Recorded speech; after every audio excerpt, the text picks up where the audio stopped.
a soif de toi, mon cœur a faim de toi, mon ami.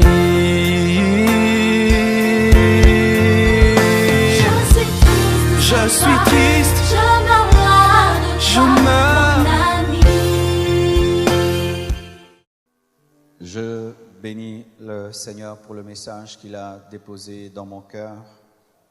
Depuis hier, je l'ai un peu apporté à l'église Souffle de Vie, dirigée par le pasteur Henri Papa Moulaja qui nous avait invités.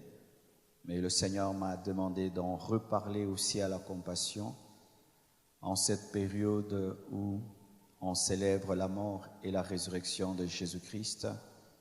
Ce soir, je vous parlerai de la place de la croix dans l'élévation. Dis à ton voisin, la place de la croix dans l'élévation.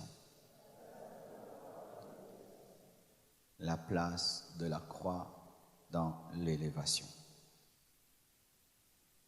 Nous allons nous tenir debout pour lire Hébreux 12, versets 1 à 11. Et je salue nos frères et sœurs qui nous suivent sur Internet de par le monde. Soyez le bienvenu à ce live. Hébreux 12, versets 1 jusqu'à 11.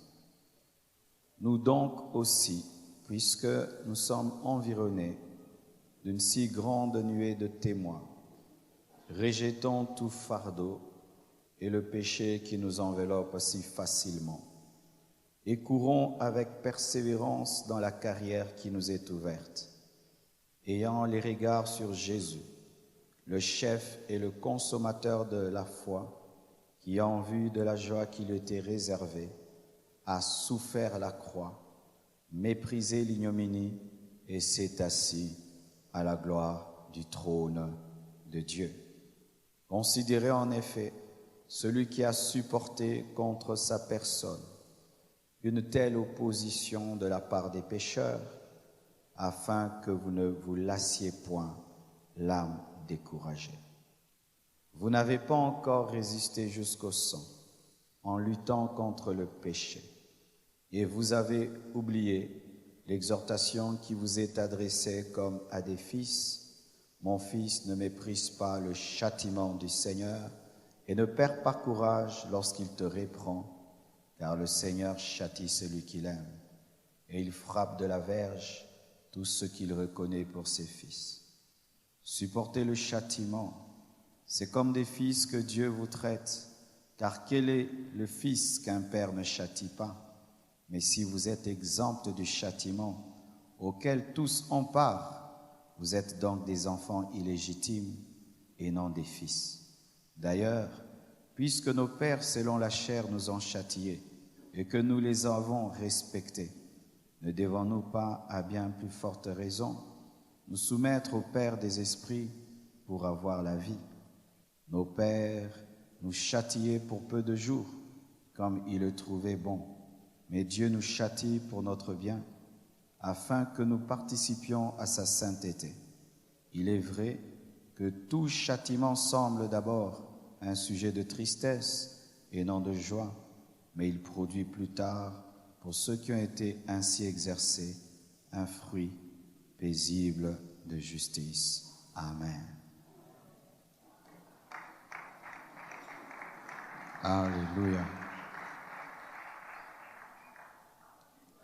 La croix et l'élévation. C'est un tableau contradictoire, car la croix est une humiliation. Lorsque on dit de la même manière que Moïse éleva le serpent dans le désert, de la même manière le Fils de l'homme sera élevé, quand on dit élevé, ce n'est pas l'élévation, c'est la croix, parce que quand tu es sur la croix, tu es élevé, et le crucifié, on le crucifiait par terre. On mettait la croix par terre et on le crucifiait par terre, et puis on soulevait la croix et le crucifié. C'est ce qu'on dit, le Fils de l'homme sera élevé, soulevé, c'est dans ce sens-là.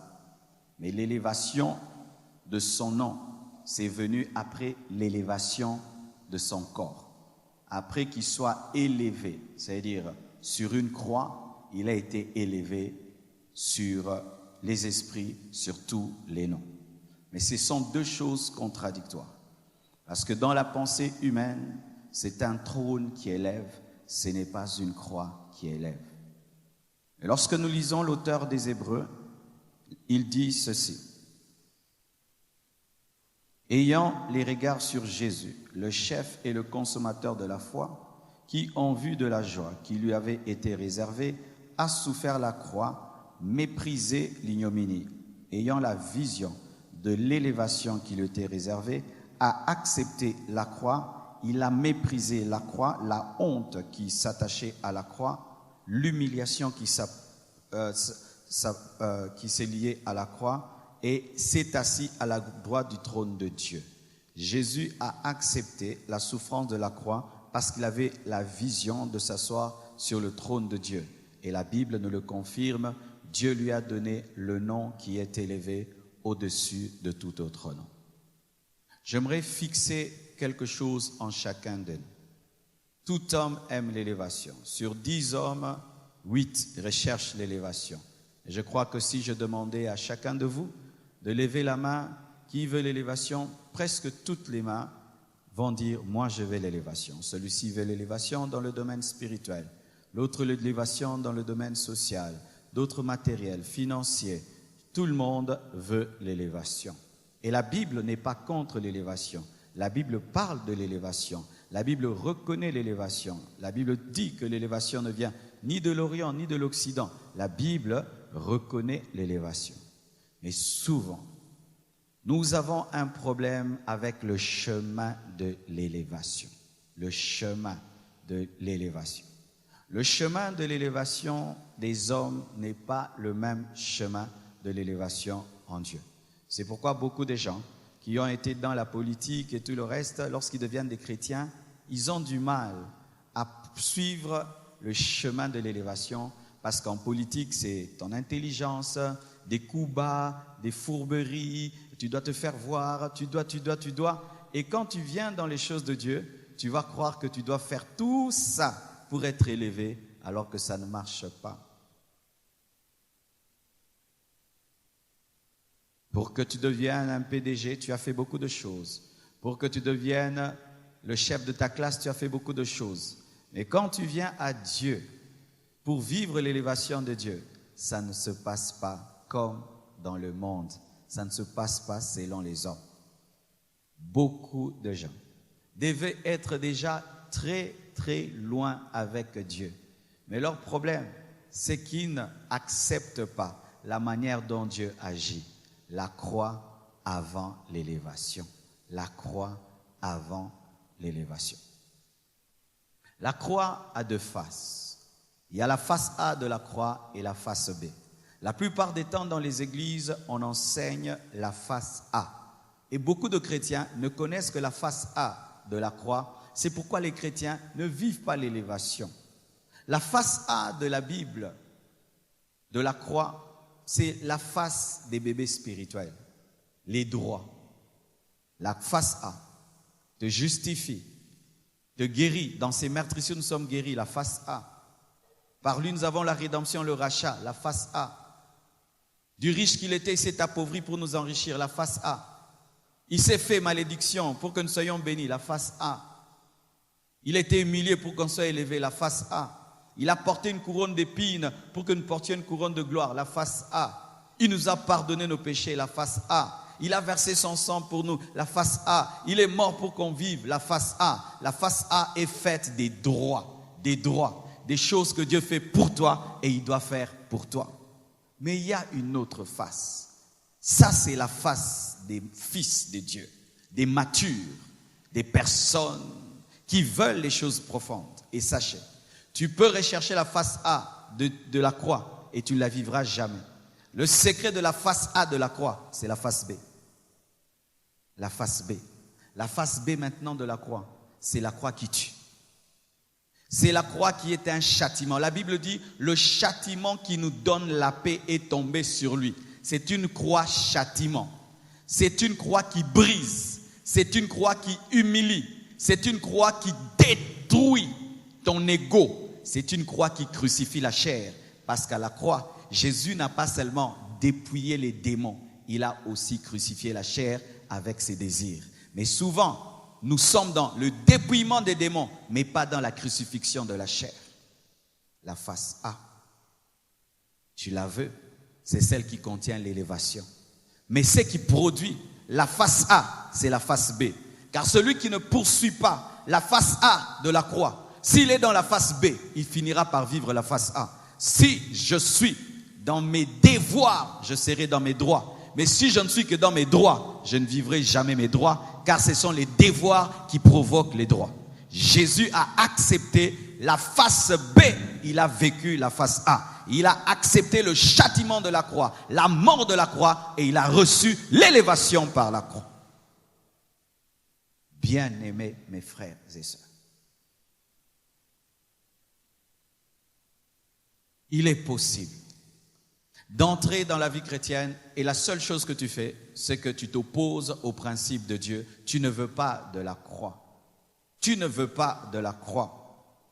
Et toute ta vie chrétienne, tu crieras élévation, tu crieras bénédiction, tu crieras Dieu va faire de moi un grand homme, une grande femme. Si ça ne passe pas par la croix, cela est impossible.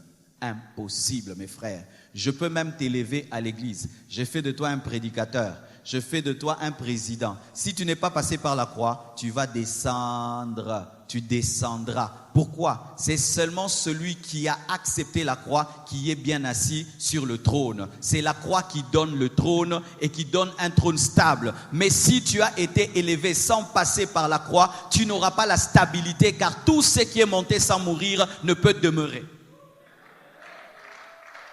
Alléluia. Alléluia.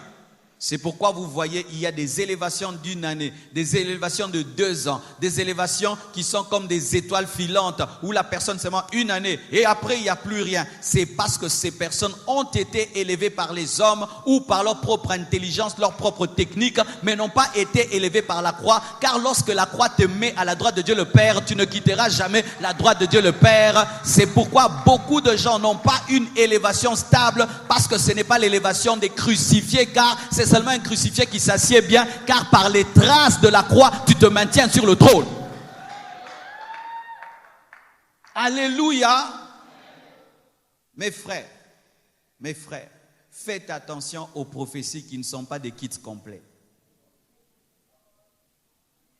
Si je te donne un téléphone sans le chargeur, je ne t'ai rien donné. Et si je te prophétise l'élévation sans te parler du caractère, je n'ai rien donné. La prophétie, c'est le téléphone, mais le chargeur, c'est le caractère. Le chargeur, c'est la croix. Ainsi, il y a beaucoup de gens qui ont reçu des prophéties. Tu deviendras, tu seras. Et tu meurs, tu n'as jamais expérimenté parce que le prophète a eu peur de te présenter la croix. La croix. La croix. La croix qui tue. La croix qui tue. Frère, si Dieu te dit tu seras grand, cherche la croix.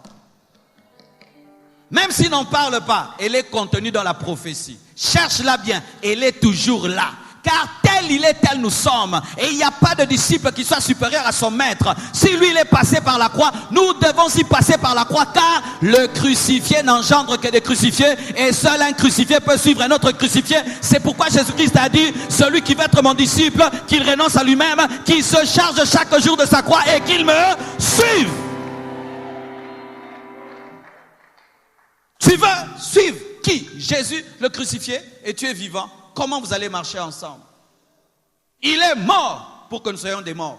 Il est ressuscité pour qu'on puisse ressusciter. Il est enlevé pour qu'on soit enlevé. Tel il est, tel nous sommes. Et comment tu choisiras en Christ des choses et tu jetteras d'autres?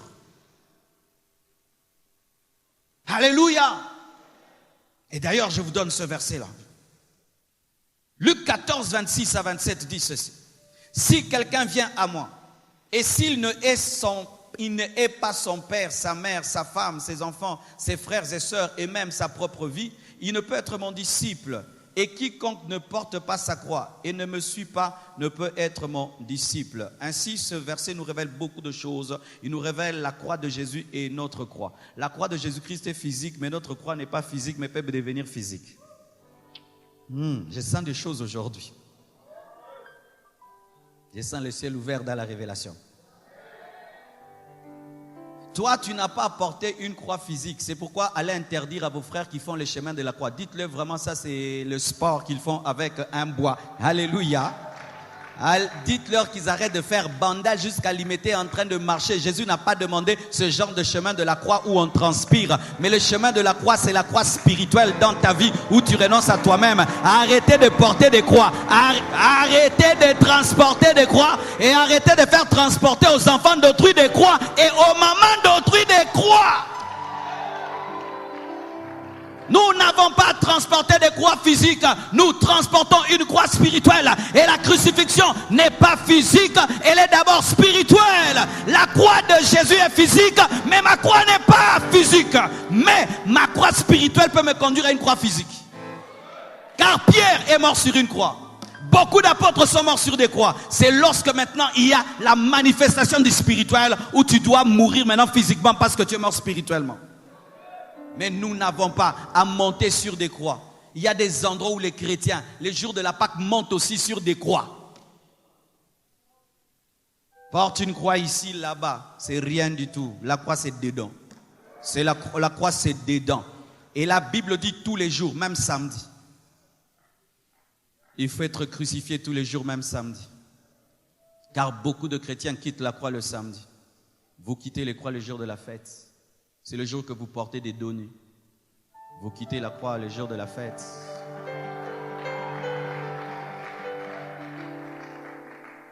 Beaucoup de sœurs quittent la croix le samedi, le jour de leur mariage. Vous quittez la croix. Beaucoup de sœurs, même si elles sont des servantes de Dieu, le jour de mariage, vous quittez la croix. C'est le jour qu'on verra ta poitrine.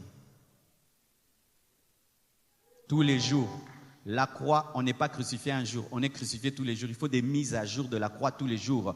Parce que tu peux être crucifié dans ta jeunesse, mais quand tu vieillis, tu quittes la croix. Et tu deviens comme les crucifixes dans certaines maisons de nos parents, nos grands-parents. J'avais une grand-mère qui avait un crucifix à la maison. Il avait tellement vieilli qu'un jour, un clou est tombé. Et il s'est balancé comme ça. Il s'est balancé comme ça, il s'est balancé comme ça, et il y a des crucifiés comme ça. La crucifixion a tellement duré qu'il est sorti de la croix. Vous voyez, la main est sortie, commence à se battre. Commence à se battre. Pourquoi une main est sortie? Mais tu dois être crucifié tous les jours de ta vie. Chaque matin, tu dis aujourd'hui encore la croix. Aujourd'hui encore la croix. Samedi la croix. Dimanche la croix. Mais souvent, nous avons des crucifixions d'église, des crucifixions des conférences. C'est ici que tu es crucifié. Une fois qu'on dit Amen, tu sors de la croix. Il faut voir comment vous vivez dans vos maisons, comment vous vivez chez vous. Ainsi, la croix n'est pas là. Et comme la croix n'est pas là, l'élévation ne sera pas là. L'élévation ne vient que là où il y a la croix. L'élévation ne vient que là où il y a la croix. L'élévation ne vient que là où il y a la croix. Mon frère, Dieu t'a dit des choses dans cette église, tu seras grand dans cette église. Va chercher la croix. Ne cherche pas le trône.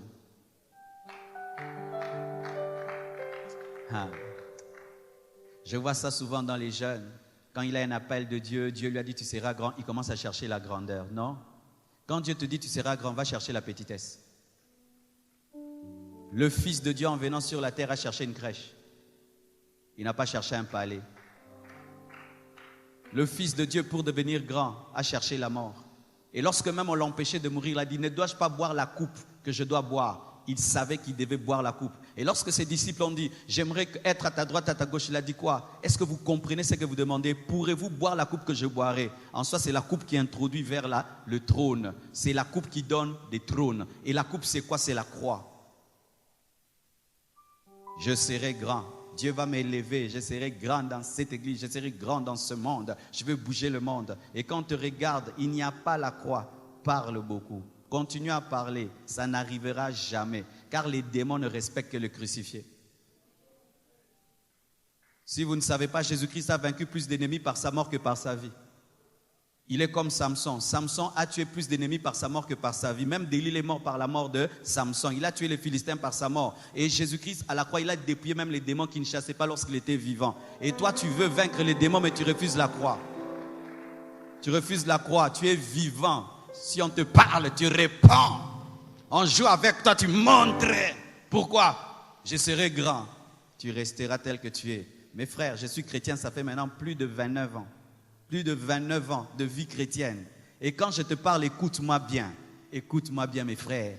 dans ces choses de Dieu-ci, on ne triche pas. Ça n'existe pas la tricherie. Tu peux tout faire, ça n'existe pas. Tu refuses de mourir, tu ne vivras pas. Car ce sont que des ressuscités qui peuvent mener l'effusion de l'esprit.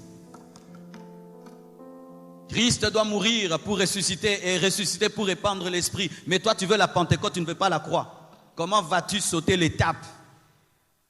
Dieu va m'utiliser pour un réveil. Comment peux-tu envoyer l'esprit sans mourir? Il fallait qu'il meure. Il fallait qu'il aille auprès de Dieu et qu'il répande l'esprit. Tu veux vivre le réveil, des charismes, des dons, que Dieu t'élève, fasse de toi un grand homme, mais tu n'es pas mort, tu es vivant. Alors j'entends des gens qui disent, c'est quoi vraiment mourir? Il est en train de dire mourir, mourir, mourir, mourir. Je dois mourir. Non, ce n'est pas mourir physiquement. Quoique, cette marche avec Christ peut t'amener à une mort physique. Car la Bible dit, jusque-là, vous n'avez pas combattu le péché jusqu'au sang. Car des fois, combattre le péché peut faire qu'on te tape, qu'on te chicote, qu'on te jette en prison. C'est ça, combattre le péché jusqu'au sang, où tu refuses le péché et tu es chicoté, tabassé, torturé, tué. Oui, Dieu promet cela aussi. Ça fait partie de la croix. Mais la croix, c'est le brisement. Le brisement. Ce mot est de moins en moins prêché dans les églises.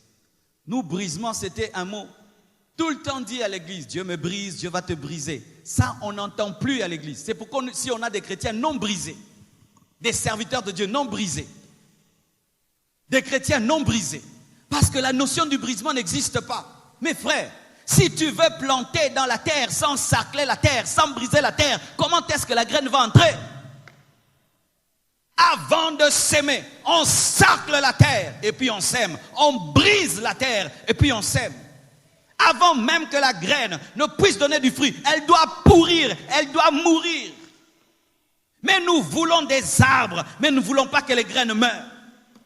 Nous voulons des plantations, mais nous ne voulons pas être bêchés, ciselés par les houes, par les bêches de Dieu. Nous voulons être des plantations de Dieu, mais quand Dieu vient avec la bêche, la houe, non, je ne veux pas la houe, sème quand même. Il va s'aimer comment? Il va s'aimer comment? Avec ton caractère rocailleux. Comment il va s'aimer? Avec ton cœur dur. Comment il va s'aimer? Avec ton incrédulité. Et lorsque tu vois un cultivateur en train de bêcher, si tu regardes de loin, tu vas dire quoi? Qu'il est en train de taper la terre, de blesser la terre, de faire du mal à la terre, qu'il est en colère contre la terre.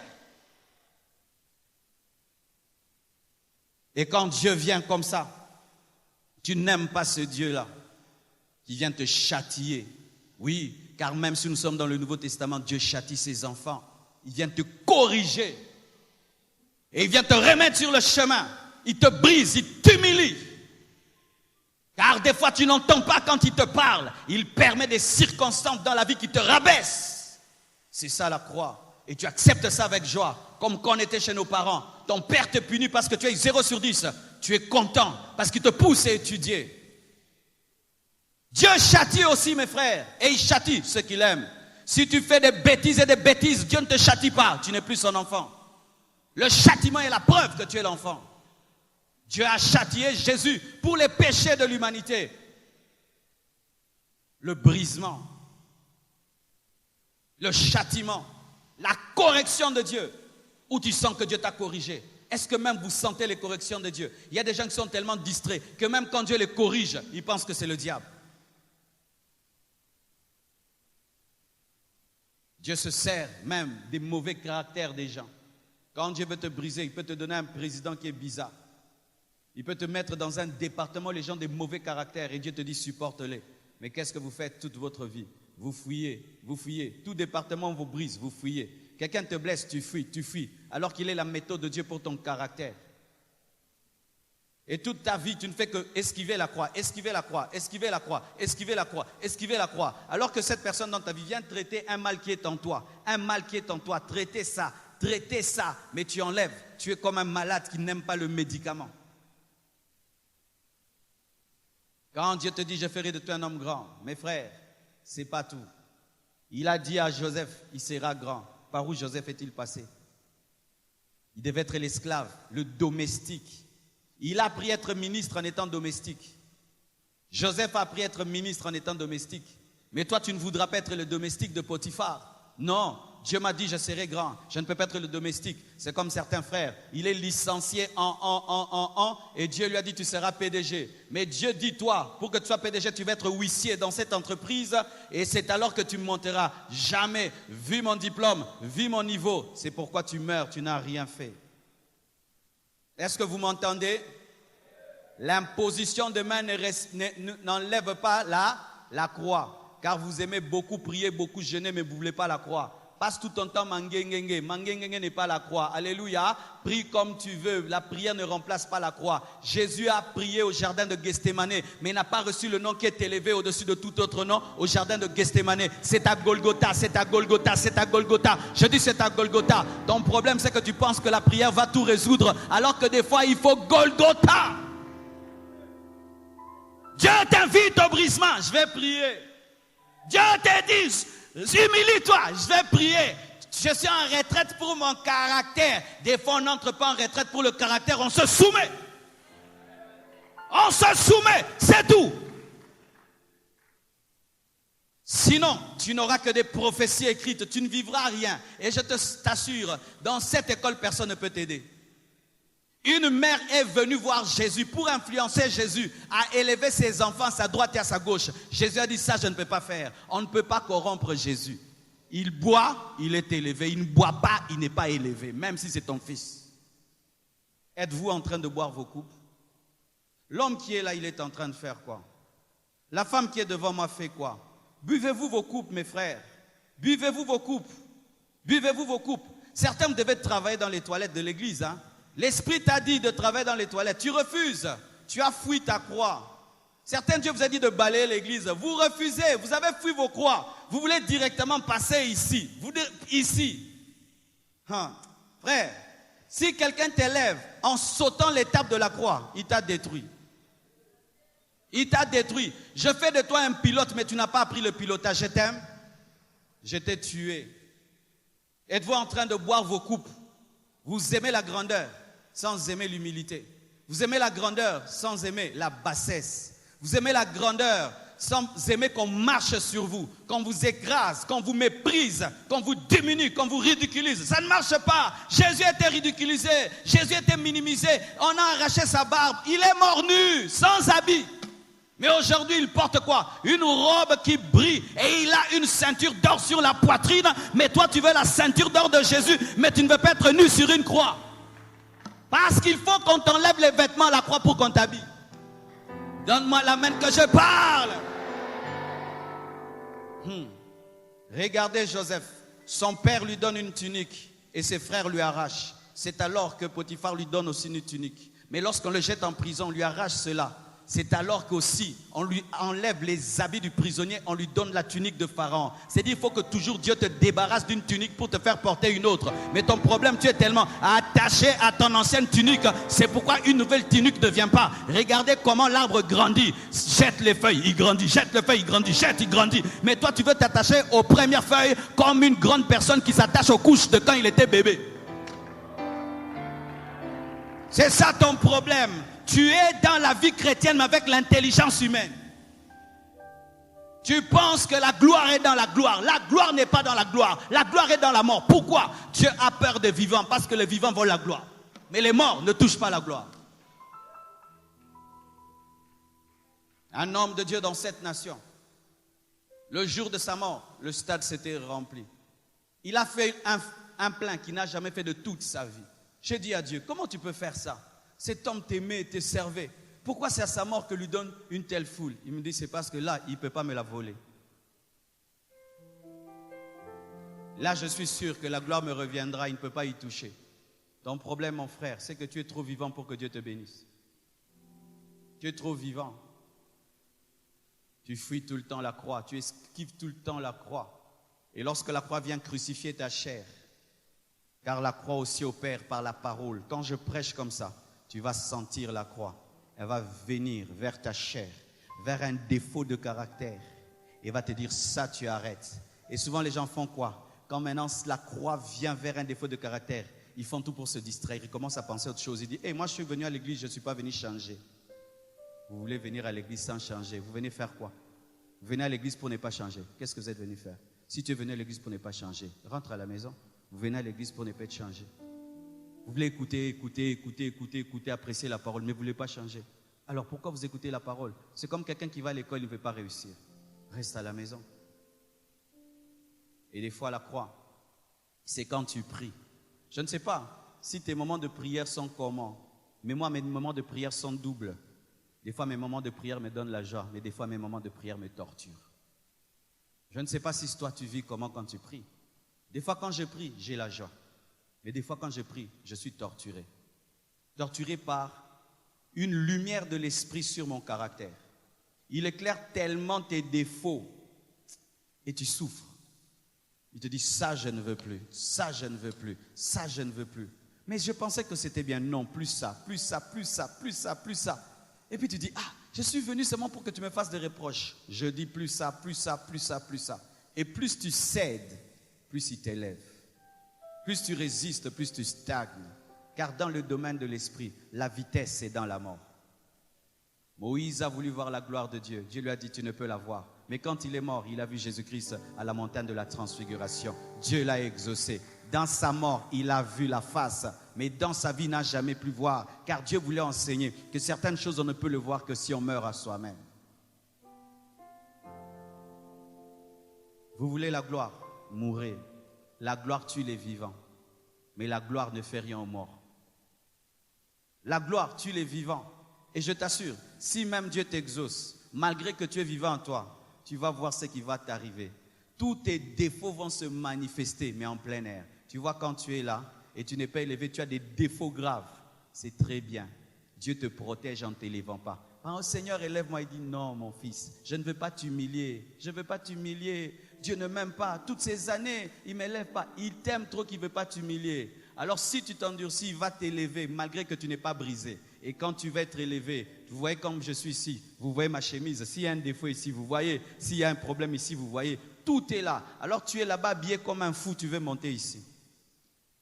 Alors que Dieu te dit, va chez le couturier. Tu dis, non, je suis pressé, Dieu élève-moi. Et tu viens monter ici, alors que spirituellement, tu es un fou. Dieu t'aime beaucoup. C'est pourquoi il a tant traité ton caractère pour t'élever. Et sachez ceci, dans le domaine de l'élévation, on ne peut même pas te bloquer parce qu'il y a tellement d'espace dans les airs qu'il n'y a même pas d'embouteillage céleste. Tu n'as pas compris. Dans le domaine de l'élévation, personne ne peut empêcher l'élévation. Pourquoi? Il n'y a pas beaucoup de gens élevés. Regardez au ciel, il y a un embouteillage là-bas. Il n'y a pas d'embouteillage au ciel. Tu as déjà vu l'embouteillage des oiseaux ou l'embouteillage des avions? Il y a trop d'espace au ciel. En soi, le problème, c'est que les gens qui sont sur terre ne montent pas suffisamment là-bas. Et il y a assez d'espace là-bas. Le problème, ce n'est pas que l'élévation est difficile pour Dieu. Ton problème, c'est que tu résistes tellement longtemps qu'il attendra. Mais sache que tu peux mourir sans jamais vivre ta vraie vie. Tu peux mourir, mon frère. Jusqu'à ta mort, tu n'as jamais été l'homme que Dieu a voulu. Parce que toi, toute ta vie, ce que tu as fait, tu ne faisais que résister à la croix. La croix. Chaque fois que Dieu venait te tuer, tu fuyais. Chaque fois qu'il venait te tuer, tu fuyais. Et il y a quelqu'un dans la Bible, Pierre. Pierre aimait le Jésus qui les fait marcher sur l'eau. Comme toi, tu aimes le Jésus-Christ qui te donne l'onction, qui te donne des dons, qui te donne l'argent, qui te donne ceci. Il aimait le Jésus-Christ qui multipliait les pains et les poissons. Il aimait le Jésus-Christ qui lui donnait l'autorité sur les démons. Il aimait le Jésus-Christ quand il enseignait. On disait jamais homme n'a parlé comme cet homme. Mais lorsque le Jésus-Christ là qu'il suivait lui a amené la mort, il a dit je ne le connais pas. Je ne veux pas de ces Jésus-là. Ces Jésus-là, je ne le veux pas. Moi, je veux l'autre qui me donne le pain, qui me donne le poisson. Ce Jésus, je ne le veux pas. Alors que ces Jésus-là, c'est celui-là qui allait le faire de lui, l'apôtre Pierre. Tu veux de quel Jésus? Le Jésus qui bénit? Le Jésus qui fait des miracles pour toi? Celui-là, pendant un temps, il va les faire, mais tu n'auras pas des choses stables. Mais le Jésus qui te tue, te donne des choses stables. Jusqu'à sa mort, Pierre est resté un apôtre. Il n'a jamais régné. Mourrez à vous-même, mes frères. Mourrez. Mourrez à vous-même. Aujourd'hui, l'Esprit de Dieu m'a dit de vous parler un peu de ma vie, un tout petit peu. Quand je suis venu à l'église, les gens me prophétisaient des grandes choses très tôt. J'avais l'âge de 16 ans, on m'appelait homme de Dieu. Certains m'appelaient pasteur. Et tu sais, quand tu es un enfant, on t'appelle pasteur, homme de Dieu. J'avais même la démarche des hommes de Dieu. Dieu ne te dit pas de changer de démarche et de voix, change de caractère. Vous changez trop de démarches et de voix. Ce n'est pas ça, être élevé, c'est le caractère. Alors, je faisais tout. Je porte des sacs, je vais à l'église avec des sacs et tout, l'élévation. Non, ça c'est la propre élévation, l'auto-élévation. Si je me prends moi-même, je me lève. Je peux me fatiguer de moi-même. Mais si Dieu me porte, je serai tout le temps sur son dos. Et alors, quand Dieu a voulu maintenant m'amener à la croix, c'est quand j'ai compris, mes frères. Je suis venu à l'église. J'étais d'une bonne famille. Dieu m'a dit d'entrer à la chorale. J'entre dans la chorale. Dans cette chorale-là, on chante en Chiluba. On chante à Kikongo. J'étais un métis chantant en Chiluba. Vous imaginez ça? En chantant en Kikongo. Des chansons Gembo Ayu. Vous allez chanter quelque part. On met le riz et le pondu. Tu veux refuser. Pas de couvert. Dieu dit mange. Je prends, je commence à manger. Quelqu'un qui n'a même pas ton niveau intellectuel, on le fait président. Tu dois te soumettre à lui. Il te donne des ordres et tu dois t'humilier, malgré qu'il n'a pas ton niveau intellectuel. Je change d'église, je vais à Flaming Fire. Dans l'église là, j'avais atteint le niveau, je prêchais. Quand j'arrive à Flaming Fire, Dieu me dit, tu vas porter les bancs ici. Là-bas, j'étais prédicateur. J'arrive dans cette église-là, on me fait porter les bancs. Des bancs lourds. J'ai commencé à balayer l'église. Chez nous, je ne balayais pas. Chez nous, je ne travaillais pas. Mais à l'église, j'étais domestique. Et les gens te disent, c'est quoi? On t'a envoûté là-bas. C'est là-bas que j'ai appris d'être le pasteur que je suis aujourd'hui. En balayant l'église, en portant les bancs, en mettant les bâches bleues à l'église. En étant le domestique de l'église, on t'envoie à gauche et à droite. Quand il y avait la pluie, l'église se cachait. Nous, on devait sortir dehors. Entonner les cantiques sous la pluie. Et tu rentres, grelottant de fièvre. Avec joie, avec plaisir. On vous entrez dans des jeûnes. Vous finissez le jeûne à samedi. Le dimanche, le matin, un autre jeûne recommence. Si je te montre mes photos, mes frères. Tu te soumets au pasteur. Tu n'as même pas à réfléchir. Est-ce que c'est Dieu? Comme le pasteur a dit, c'est Dieu. Je fais. Rejeté par tout le monde. Chauffant le tam-tam à l'église. Tu commences à connaître la parole. On ne te donne pas de prédication. On ne te donne pas. On ne reconnaît même pas ton ministère à l'église. Tu es seulement un musicien. Tu entonnes les cantiques avant que les autres prêchent. Mais Dieu te dit, entonne avec joie. Non, moi, je suis un prédicateur. Je ne peux pas chanter. Tu ne prêcheras jamais. Le roi David était un musicien dans lequel se cachait celui qui est roi. Pourquoi? Tu dois t'approcher du trône en tant que musicien pour voir quelle taille ça. Pour aller en visite vers le trône, on entre dans le palais du roi, pas comme un roi mais comme un musicien. Et tu chantes à côté du trône qui est à toi. Et tu as l'onction du trône. Et celui qui est assis sur le trône n'a pas l'onction du trône. Mais toi, tu opères dans l'onction du trône, en train de chanter, mais pour être sur le trône. Car Dieu teste ton cœur. Est-ce que tu es capable de chanter pour quelqu'un qui est sur le trône, alors qu'il doit pas être sur le trône? Il n'a pas mon niveau. Moi, les visions que j'ai. Moi, le niveau de la parole que j'ai. Moi, rien que ça, tu ne monteras jamais. Jamais tu ne monteras, jamais. Quand vous voyez quelqu'un qui dit, ce n'est pas mon niveau, ce n'est pas mon niveau. Moi, vous voyez, sans prophétie, je sais comment tu finiras. Je sais comment tu finiras. Tu vas au rond-point. Et on chantait à l'église. On entonnait. Et un jour, je vais à la borne pendant un temps. J'écoute la parole, je vois comment ils adorent. Je viens à l'église. Comme je prêchais dans les universités, je prêchais dans les maisons, Dieu m'utilisait terriblement. Mais à l'église, on ne te donne même pas le micro pour exhorter. Je n'ai pas arrêté de prêcher à l'université. On s'oppose à moi pour me rébeller, diviser l'église. Non, j'étais là. Et un jour à l'église, je viens, je propose au pasteur, je dis, est-ce qu'on ne peut pas mettre l'adoration à l'église parce que c'était là, on faisait que la louange? Il a dit, ok, alors toi-même viens, entonne ça. Je viens, j'entonne, les cieux proclament, avec un tam-tam. Les gens aiment. On me dit, ah, ok, Marcelo, désormais c'est toi qui conduis l'adoration. Et comme ça, on a commencé à conduire l'adoration. Et puis un jour, je viens, je donne une proposition. Mais pasteur, ici la jeunesse n'est pas bien organisée. Est-ce qu'on peut? Ok, on lance la jeunesse. On met quatrième vice-président, troisième vice-président, deuxième vice-président, premier vice-président, un jour président de la jeunesse. Là, je pouvais prêcher quand je voulais samedi. Mais après, quand l'onction de Dieu vient sur nous, la puissance de Dieu vient, on a quitté la croix. Parce que la croix, il faut la mettre à jour tous les jours. Il y a des périodes de ta vie où tu es sur la croix, d'autres tu descends. On n'est jamais crucifié à vie. C'est tous les jours. Tu peux avoir une période de consécration où tu es mort à l'orgueil, mort à ta personnalité. Tu te soumets à Dieu. Mais il y a des périodes où tu quittes la croix.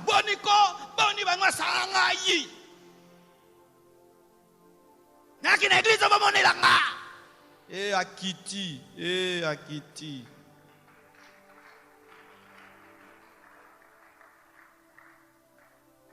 Et quand l'onction de Dieu est venue sur nous, on a quitté la croix. Homme de Dieu, homme d'onction, homme de ceci, homme de cela, homme de celui. On a quitté la croix. Quand seulement on a quitté la croix. Suspension. À genoux à l'église, devant tout le monde. Demandez pardon avec le micro. On a demandé pardon. Et puis Dieu m'a dit, toi, viens. Qu'est-ce que tu as, toi? Tu entres dans les groupes maintenant des rebelles. Retire-toi, commence à me chercher, moi, qui t'ai appelé. J'ai commencé à faire des jeûnes de 11 jours, de 7 jours, des jeûnes à sec, des jeûnes à bouillie, des jeûnes. Et dans ces jeûnes, j'ai commencé à mourir à moi-même. Je pouvais venir dans une église, je m'assieds derrière, j'écoute, quand on dit amen, je pars. Je n'ai plus besoin qu'on me voie, je n'ai pas besoin, parce qu'avant on était, partout où tu vas, il faut qu'on te remarque. Si on ne te remarque pas, tu vas mourir. Tu vas mourir. Il faut pas sentir que Marcelo Ayaki, Jeremiah. C'était ça mon nom, Jeremiah. Yoko mono nani?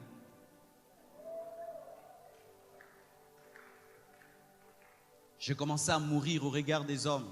Je venais, j'étais derrière. Mais dans le secret, j'ai travaillé la puissance. Je travaillais l'onction, je travaillais la parole, le caractère. Mais j'étais là, j'ai regardé. Je n'avais plus rien à prouver à qui que ce soit, à montrer à quelqu'un quoi que ce soit. J'étais mort à tout ça. Je me souviens une fois, on a fait une veillée quelque part.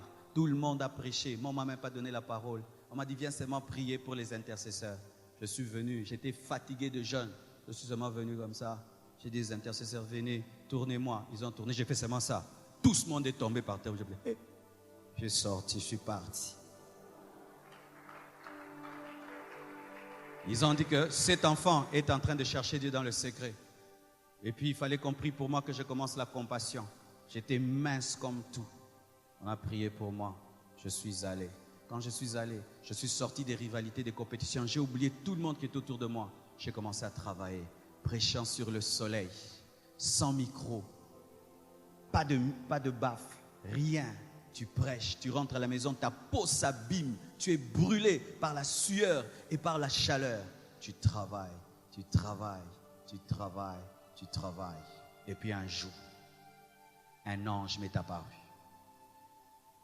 Les anges existent, mes frères. Les anges existent, mes frères. Quand je suis rentré à la maison, oh, je sens la présence de Dieu. On rentre à la maison avec Blanche, Oracle. Choukrani venait de naître.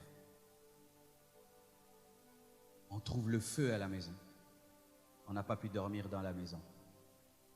Et je suis allé dormir dehors avec ma femme, mon enfant. On avait une église, l'église de Stemmobutu venait de commencer, il y avait une estrade en bois. On a mis un drap dehors, on a dormi dehors. C'est quand les choses ont commencé à changer dans ma vie. Dans cette nuit-là, un ange est venu et il m'a dit, Marcelo, dans 4 ans, tu verras la gloire de Dieu. Mais voici ce que tu dois faire Garde le message de la sainteté. Garde le secret de ta force. Ne cède pas ta chair à n'importe qui. Dans 4 ans, tu verras la gloire de Dieu. 4 ans après, nous sommes venus ici à Limete. Et le ministère a commencé à prendre de l'ampleur. Après, encore un autre ange est venu. Cet ange-là a changé ma conception des anges. Car des fois, nous pensons que les anges, c'est toujours des ailes et tout. Il avait un corps transparent. Il parlait sans parler, c'est-à-dire, il parle dans ton cœur. Il n'ouvre pas la bouche, mais ses paroles, il te les met dans le cœur. Et il m'a dit, demande 4 choses, maintenant. C'était comme un examen de mes motivations. Maintenant, demande. Et j'ai demandé 4 choses. Il m'a dit, tu as bien demandé, je t'ajoute ceci. Et je vous dis, je vois ces choses. Et une fois, l'ennemi a voulu me dévier pour que je puisse quitter le Congo, aller m'installer ailleurs. Un ange est venu, il m'a dit, reste au Congo, forme ton équipe et le message que Dieu t'a donné ira dans le monde. Ça, ce sont les messages que je vous donne et les choses en secret que j'ai vécues comme mort, comme mort, comme mort.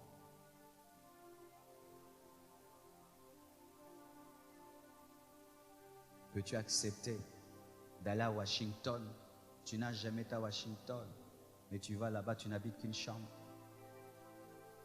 Les gens se promènent, toi, tu es dans une chambre, du début du voyage jusqu'à la fin, pour que les gens vivent Dieu.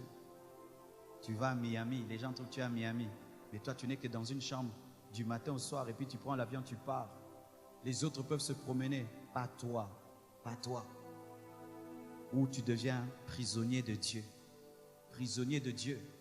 Où ta vie, tu la vis dans des chambres. Tu veux ma vie? Tu veux ma vie?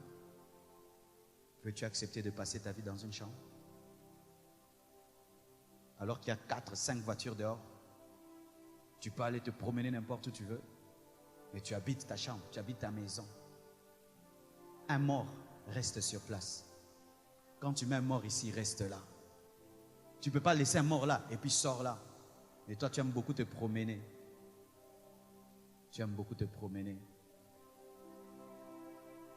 Un jour, d'ailleurs, dernièrement, quand je suis revenu de l'Haïti, les choses que Dieu a faites, après, il fallait que je vienne à Kinshasa et puis il fallait que j'aille à Abidjan. J'ai fait 2 jours à Paris. Et puis j'ai craqué. J'ai dit, Dieu, donne-moi toute ma vie. J'habiterai des chambres. J'ai prié, j'ai ouvert la fenêtre seulement, au moins que je me sente à l'aise. Où tu sens ta nature humaine craque. Mais l'esprit te dit, c'est ça la vie, la condition. Tu veux cette vie, tu veux la gloire, tu veux l'impact, le prix à payer. Habite ta maison. Tu ne sors qu'avec la permission de Dieu. Tu es prisonnier de Dieu. Nous parlons beaucoup du bâton d'Aaron. Mais le bâton d'Aaron a fini où? Prisonnier de l'arche. Prisonnier de la gloire. Mes frères et sœurs, je peux vous flatter, mais je vous dis, les sommets demandent un grand prix. C'est pourquoi beaucoup vont toucher à l'occultisme. Pourquoi? Pour s'amuser, mais voir la puissance. Mais si tu veux, la vraie vie de Dieu, c'est une vie d'abnégation. Où tu n'as plus de volonté. Tu n'as plus de volonté. Tu n'as plus de volonté. Ta vie ne t'appartient plus. Il fait de toi ce qu'il veut. Mais regardez même dans l'Ancien Testament. Le jour où Samuel est venu parmi les hommes, on lui a dit, ta présence dit quoi? Pourquoi? Il était toujours à la montagne. Le grand Samuel, toutes ses paroles s'accomplissaient. Aucune n'est tombée à terre. Le prix, il n'était pas parmi les hommes. Et quand il vient parmi vous, rien que sa venue est une prophétie. Vous voulez vivre Dieu, mais vous êtes trop vivant. Quand il vous attire à un niveau plus haut, il dit, ah non. Aujourd'hui même quand je priais, il m'a encore interdit 3 choses. 3 choses encore, il a pris. 3 choses il a encore pris aujourd'hui. Il m'a encore pris 3 choses. Et quand je cède, sa gloire augmente. Quand je résiste, ça s'arrête. L'Esprit m'a dit, vous luttez trop avec Dieu. Vous luttez, vous faites que lutter. Et vous voulez qu'il vous accepte à ce niveau-là.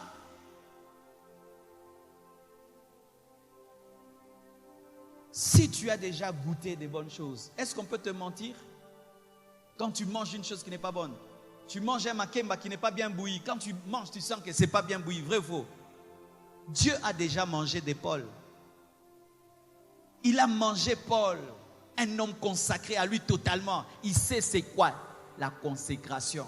Et quand toi tu viens à lui, tu dis Seigneur, je te donne ma vie. Il te goûte. C'est pas bien bouilli.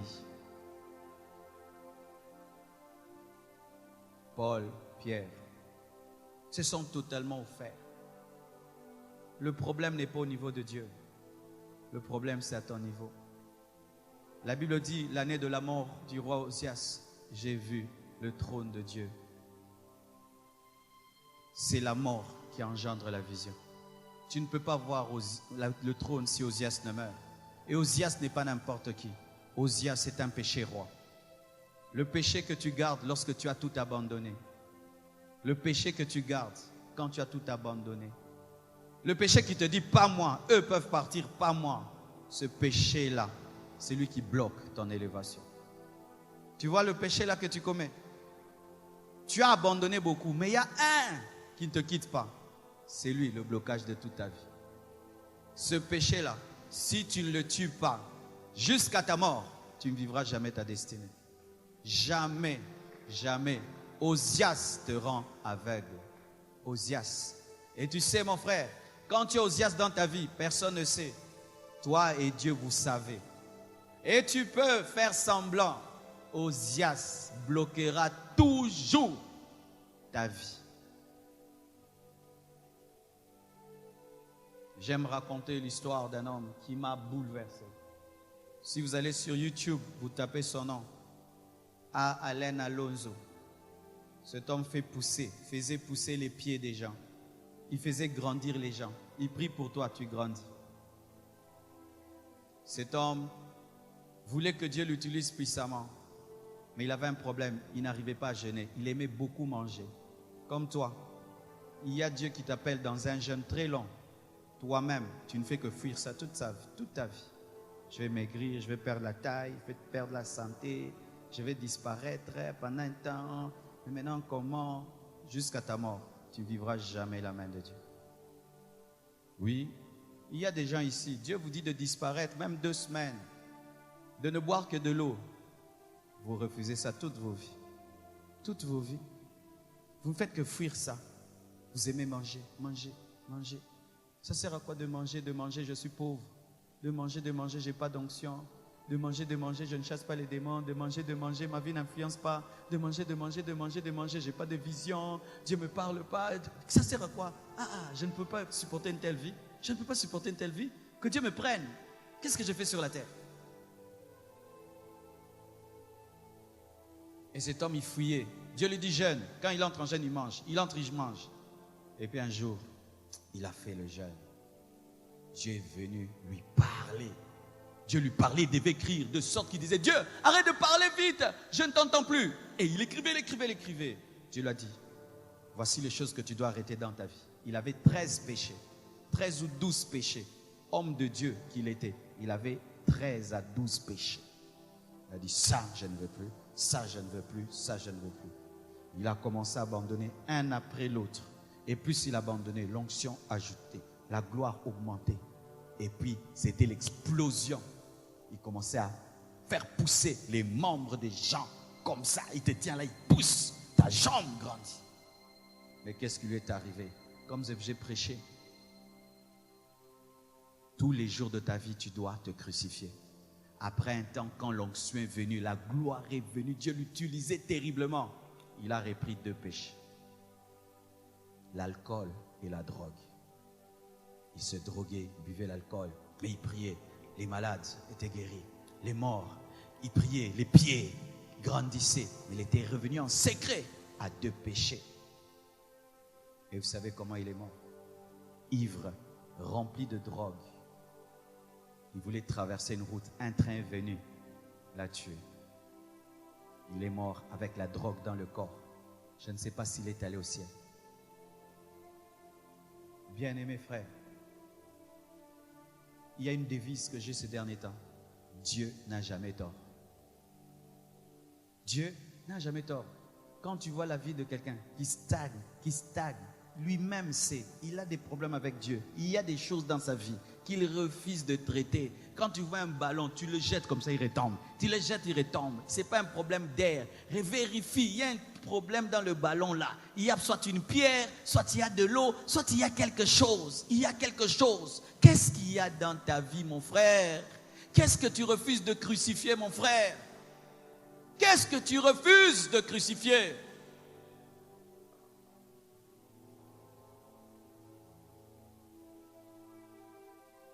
Quand tu iras au ciel, Dieu te montrera 2 choses, le toi et le vrai toi. Il te montrera, tu vois, si tu avais obéi à ma parole, tu avais accepté de mourir à toi-même, c'est que tu allais devenir. Et voilà ce que tu es. Je t'assure, Dieu te montrera qui tu allais être. Qui tu allais être. Certains même, Dieu peut t'interdire la télévision. Il te dit, toi, tu ne regarderas pas la télé. Oui, l'un des plus grands prophètes des États-Unis, David Wilkerson, Dieu l'avait interdit la télé. Il a cessé de regarder la télé. C'est quand Dieu lui a donné le puissant ministère qu'il a eu. C'est parmi les grands hommes de Dieu des États-Unis. Il vient de mourir, mais c'est parmi les hommes de Dieu les plus respectés aux États-Unis. Il est mort dans l'onction de Dieu. Qu'est-ce que Dieu t'arrache, mais tu refuses de lâcher? Qu'est-ce que Dieu t'arrache? Qu'est-ce que Dieu t'arrache? Qu'est-ce que Dieu t'arrache? Tu vas perdre ton temps à lutter contre Dieu, alors que Dieu devait être dans ton camp toute ta vie. Toute ta vie. Mais sache que le temps aussi que tu perds à lutter contre Dieu, maintenant que Satan, il te fait quoi? Satan te fait quoi? Catherine Kuhlman, c'était un homme, une personne. Certains ici, votre problème, vous n'avez pas de problème de caractère. C'est une personne dans ta vie qui doit quitter. Il y a quelqu'un qui doit quitter ta vie. Le jour seulement qu'il quitte ta vie, tu vas vivre ta gloire. Dieu t'a déjà parlé de cet ami-là qui ne doit plus être ton ami. Mais toi, tu tiens toujours à ton ami. Il t'a déjà parlé d'une relation dans ta vie qui doit mourir. Mais tu tiens toujours à ta relation. Jusqu'à ta mort, tu ne vivras jamais la gloire de Dieu. Tu ne vivras jamais la gloire de Dieu. Judas ne peut pas vivre, car s'il entre dans la Pentecôte, il va détruire la Pentecôte. Bien-aimé, il y a des gens qui doivent quitter vos vies. Mais ton problème, tu es trop sentimentaliste. Tu préfères stagner, mais avoir une relation, que perdre une relation et gagner Dieu. Les Abraham sont nombreux. Dieu l'a dit quitte. Lui, il a quitté avec Lot. Et toi, tu as un Lot dans ta vie que Dieu veut tuer. Il veut tuer. Cette personne, quand elle vient dans ta vie, tu ne pries pas. Quand elle vient dans ta vie, tu perds la sainteté. Quand tu viens dans la vie, elle te distrait toujours. Elle t'a distrait même 10 ans, 15 ans. Quand je te prêche comme ça, tu rentres à la maison. Cette personne te vole toute la parole. Il a encore dit quoi aujourd'hui? Il a encore dit quoi encore? Ah, il exagère votre pasteur. Vole la parole. Et toute ta vie, c'est ça. Tu tournes en rond. Tu entends des messages comme ça. Et puis tu meurs. Tu n'as jamais rien expérimenté. Paul disait qu'il portait en lui les marques de la croix. Paul avait les marques de la croix. Ce n'étaient pas des marques physiques. Mais Paul avait renoncé à beaucoup de choses. Paul avait renoncé à beaucoup de choses. Vous devez renoncer. Renoncer aux choses qui vous tuent. Aux choses que Dieu vous demande. Et d'ailleurs, des fois, Dieu te demande même d'arrêter des choses qui sont bonnes. Mais pour toi, elles sont mauvaises. Il y a un homme de Dieu, Dieu l'avait interdit même de boire le coca. Mais aujourd'hui, avec des études, on a découvert que Dieu n'avait pas tort. Le coca est un poison pour sa santé. Et cet homme a vieilli dans l'onction. Il avait atteint même 90 ans. Il avait une onction comme pas possible, Kenneth Hagin. Il ne portait même pas des lunettes. Il avait plus de 90 ans. Moi, je peux donner un exemple qui m'est arrivé. D'autres hommes de Dieu peuvent montrer les services de puissance. Moi, je ne peux pas montrer. Moi, si je montre seulement un service de puissance, l'Esprit de Dieu me gueule. Je ne peux pas montrer quand les gens tombent. Mais j'entends des gens m'insulter. Lui, il prêche seulement. Dieu ne l'utilise pas. Tu entends des gens te dire comme ça alors que des fois, Dieu t'utilise même plus qu'eux.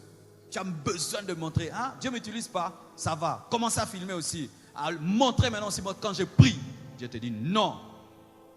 Une fois, j'ai fait ça. Les gens commencent à trop dire des choses. Ah, il prêche la sainteté mais n'a pas la puissance. Ok, je suis allé quelque part. J'ai prié, le 3/4 de la salle était tombé. J'ai pris les photos, j'ai mis. Quand c'est moi, j'ai mis.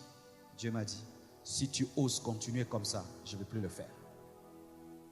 C'est pourquoi moi, c'est interdit. Je ne peux pas filmer quelqu'un qui tombe. Je ne peux pas filmer des gens. Brrr, jamais. Je peux prendre que des photos comme ça, mais jamais montrer des gens qui crient, qui sautent. Dieu m'a interdit ça. Toi, il t'a interdit quoi? Il t'a interdit quoi? Il t'a interdit quoi? Jésus-Christ avait la capacité de brûler la croix. Il n'a pas brûlé la croix. Il pouvait brûler la croix. Et vous savez ce qui arrive dans la vie? Quand tu as la croix, quelqu'un viendra vérifier ta mort. Il va mettre l'épée. Et si tu es mort, tu vas donner la vie. Si tu es vivant, tu vas l'insulter. Un jour, quelqu'un viendra vérifier ta crucifixion. Il va t'insulter. Il va te manquer du respect tout droit comme ça. Et là, Dieu va te regarder. Satan va te regarder si tu vas réagir. Quelqu'un viendra toucher ta personnalité pour vérifier si tu es mort. Et si tu es mort, tu vas donner la vie à cette personne. Paraît-il que l'homme qui avait testé si Christ était mort s'était converti. Il a déclaré celui-ci est le Fils de Dieu. Ainsi vous comprenez mes frères et sœurs. La vie chrétienne, ce n'est pas seulement chanter et danser. Non.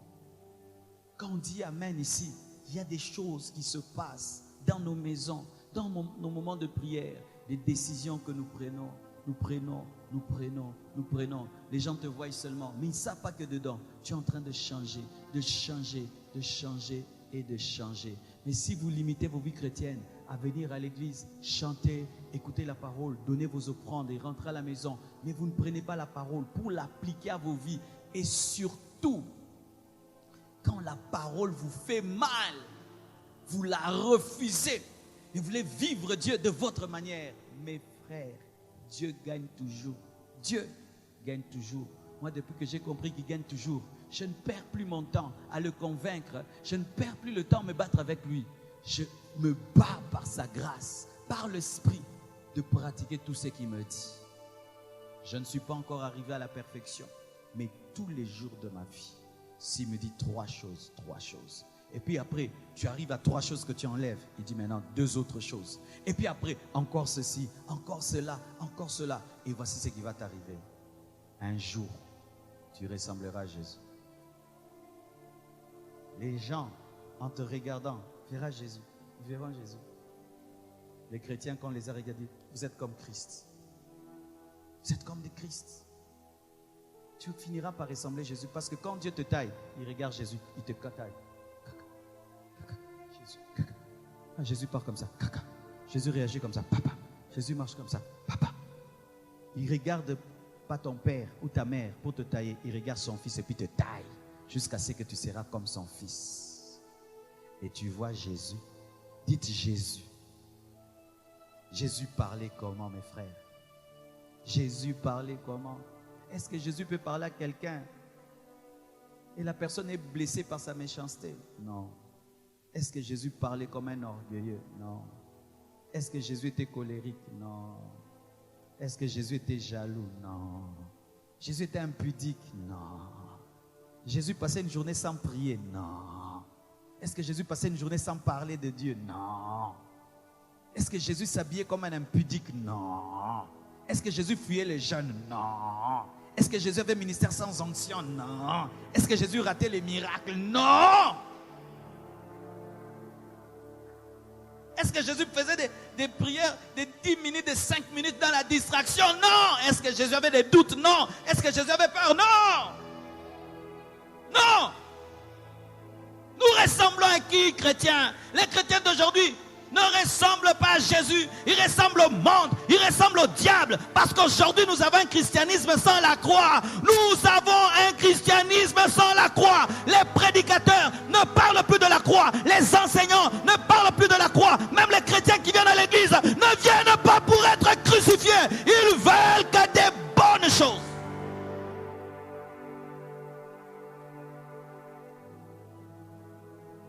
La croix n'est plus dans nos prédications.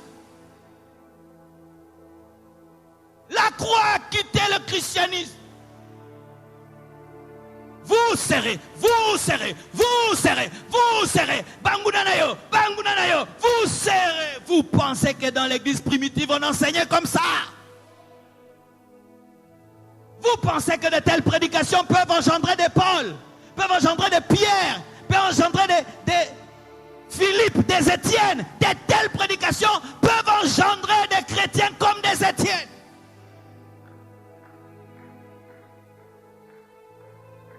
Des hommes qui sont en train de mourir, mais ils prophétisent. Ils ne se plaignent pas. Dieu, je t'ai servi, maintenant me tue comme un chien. Ils ne se plaignent pas de mourir. Mais il a pitié même des gens qui restent.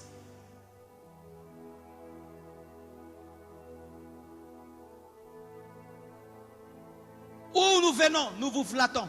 Nous vous parlons d'une Bible qui n'existe pas. D'un Jésus que nous avons créé avec nos têtes. Où nous vous présentons le vrai Jésus. Mais ce Jésus-là, il va te tuer pour te ressusciter. Il va te tuer. Il ne va même pas te modifier. Il va te tuer. Dieu ne fait pas de modifications. Dieu détruit tout. Et il recommence à zéro. À partir de la fondation, il démolit la fondation. Mais tu ne le regretteras pas. Tu ne le regretteras pas, mon frère.